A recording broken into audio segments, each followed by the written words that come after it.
Okay. Okay, ma'am. Nagustuhan mo ba ang ating ribbon and color? Yes, ma'am. Ayan. Super ganda. Yan, perfect. And perfect. And O, diba? Bagay na bagay. Lumabas ang iyong kaputian at ang iyong ganda. Charis! Yan, thank you, ma'am. Balik ka po sa susunod ulit. Thank you!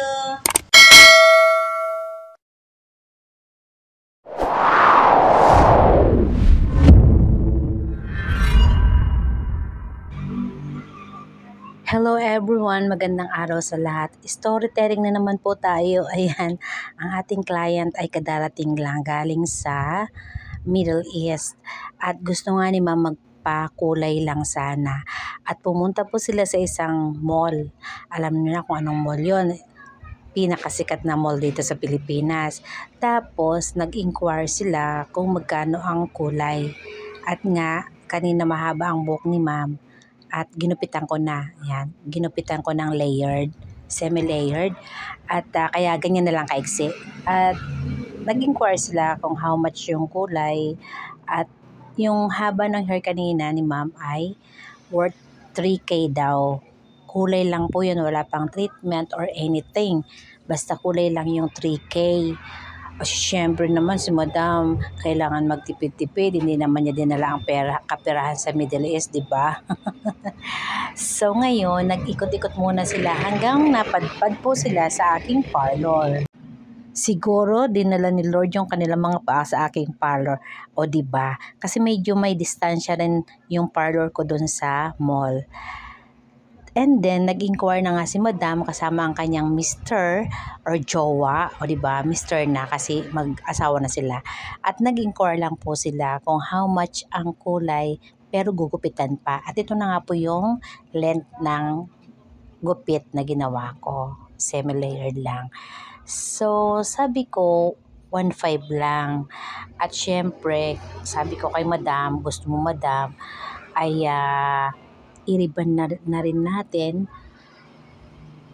kasama ang ribbon at color ay pumatak lang po siya ng 2.8. O diba? 2.8 ribbon and color na. Pero all in all, ang binayaran ni ma'am ay 3.4 kasi total nandun na si ma'am, nagpa-manicure and pedicure na rin siya. Silang dalawa ng mister niya. At ang binayaran lang po nila ay take note, 3.4. Nakapagpa-manicure and pedicure pa sila, color and ribbon. So, why naman mura lang yung presyo ko kay ma'am sa kanyang kulay?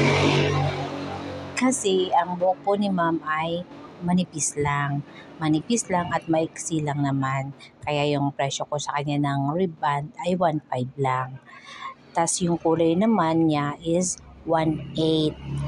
At wala naman pong kasama na yun na treatment. So, bali, ribbons and color lang po yon. So, bakit hindi ko naman na inalok si ma'am ng treatment? Kasi maganda naman po yung texture ng hair ni ma'am. Virgin hair pa. So kahit po hindi tayo mag-treatment, conditioner lang, Carry Bells na. Ganyan lang po magpresyo si Ate Hilda. So syempre ang gusto natin ay, lalo na sa mga walk-in, mga new customer natin na matry muna nila yung service ni Ate Hilda. At pag na-try nila at carry bells lang ng kanilang bulsa, yun ang target natin na babalik po ang ating client. O diba po? So, diba ang laki-laki ng kanilang natipid compare sa unang pinagtanungan nila na 3K, color lang. Wow, na wow, di po ba? At ayun na nga, na-ribbon ko si ma'am. Ayan, naglalagay na po. So, bali ngayon po ay naglalagay na ako ng pangkulay. Inuna ko po ang pag-apply ng colorant or pangkulay sa buhok ni ma'am. Pitan ko na si ma'am ng gusto niyang LED. Ayan po, kung hindi pa po kayo nakakapag-subscribe sa channel ni Ate Hilda, please do subscribe po. Ayan, Hilda Salon de Fashion. Pero bago yun guys, i-like nyo muna, panoorin nyo muna po ang video ko bago po kayo mag-subscribe, ano po, para legit.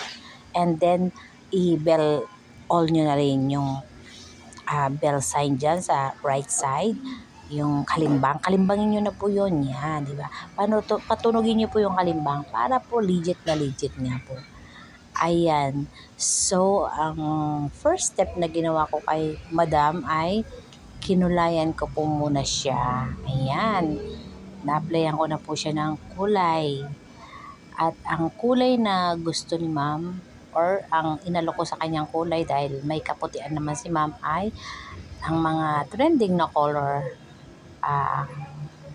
milk ash tea. Ayan, milk ash tea na po yung aking ikinulay. So, ayan guys, chinecheck ko po yung colorant kung okay na, kung nag-develop na siya. Ayan. Ayan po, so nagde-develop na po siya. Ayan, nakikita na po natin, unti-unti nagli-lift na yung kulay kasi ang natural color ng hair ni Madam ay medyo black. Ayan. So, ayan po. Ano na po ang ginagawa ko ngayon? Ayan. Naglalagay naman po ako ngayon ng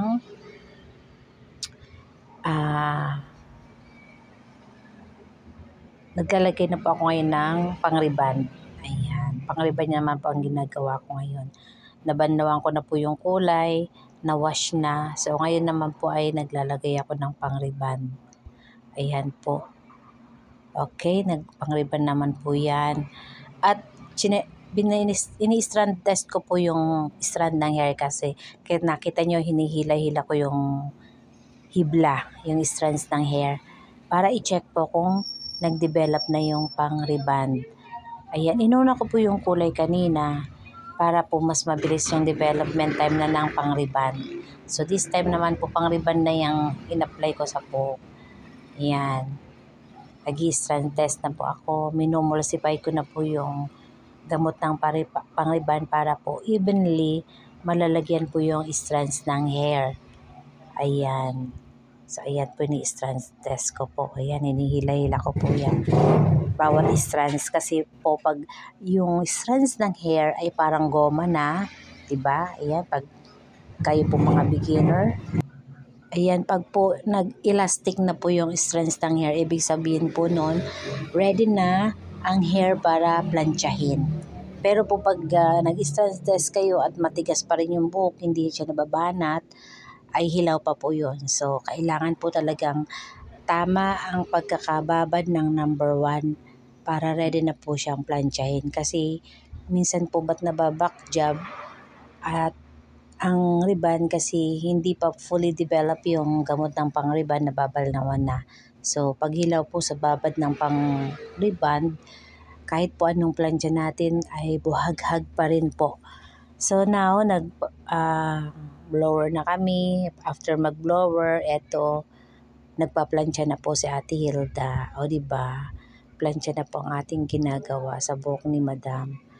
So, ngayon dahil ang buhok ni Ma'am kahit galing sa kulay or kinulayan ko ngayon, dahil nga virgin hair, ang heat natin pwede nating ilagay ng 230. Yan, 230 po.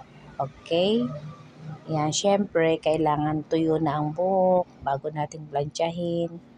At kailangan very thin ang section ng hair pag nagpa-plancha po tayo. Okay? So, inuna ko po yung kulay kasi para mabilis mag-lift ang kulay niya. At saka wala namang gray hairs, Ma'am. Walang puti. Kaya inuna ko po yung kulay bago yung gamot ng pang-ribbon. Ayan, eto na po. O, diba? Ayan na po ang outcome. Na-plancha ko na po yan. Plancha pa lang po yan. Tapos ko nang planchahin. Ayan. So, next po nito ay mag-a-apply naman or lalagyan na po ng number 2. Yan. Si number 2 po ang magkuklose nung number 1 na pang-ribbon. After ma-ribbon at ma-plancha, may number 2. Ayan. Ito na po yung number 2 natin. At ibababad ko lang po yan ng mga 15 minutes. Okay na po yun. Para malaki yung pagkaka-plancha. Diba, magbo-blower na naman po tayo. Patutuyuin na po ang buhok. Ayan po, pag natuyo po yan, ay konting pasada na lang ng plancha. Pero makikita nyo po ang ribbon kung perfect after mabanlawan, i-blower lang. Pag po yan ay bagsak na, ibig sabihin perfect po yung ribbon kahit di planchahin. Pero pagka after mabanlawan pero medyo buhagag, nakita nyo buhagag, ibig sabihin po nun hindi pa perfect yung pagkaka-plancha. So ayan po, sa tanong bakit mura ang aking presyo, syempre po kung ano po yung kaya or budget ng ating client, doon lang po tayo. Hindi po natin na kung ano lang yung kaya ng budget ng ating customer, syempre. Depende po din kasi yan sa texture ng ating client, ang presyo ni Ate Hilda. Halimbawa po yung client natin ay ribbon, color, may treatment like Brazilian blowout, mas mahal po yan. Or kaya naman po ribbon with balayage, mas mahal din po yan lalo na. Yun, kasi iba-iba po kasi yung service na ino-offer natin. So, depende po sa service na ginawa natin yung presyo na binibigay natin sa ating client. Pero, ina-assure po natin na mapamahal man yan or mura, ay kailangan ang ating goal ay ma-achieve at ma-satisfy yung ating client. Yun po yung goal natin sa ating service sa Hilda Salon de Fashion. Hindi po tayo after lang sa pera, kundi after tayo sa satisfaction ng ating mga customer. Kaya naman po ang mga client po ni Ate Hilda merong 18 years, ganyan. Kasi na ako dito sa Angono siguro 19 years na ako dito sa Angono. So, yung mga una kong nahawakan hanggang ngayon, client ko pa rin po.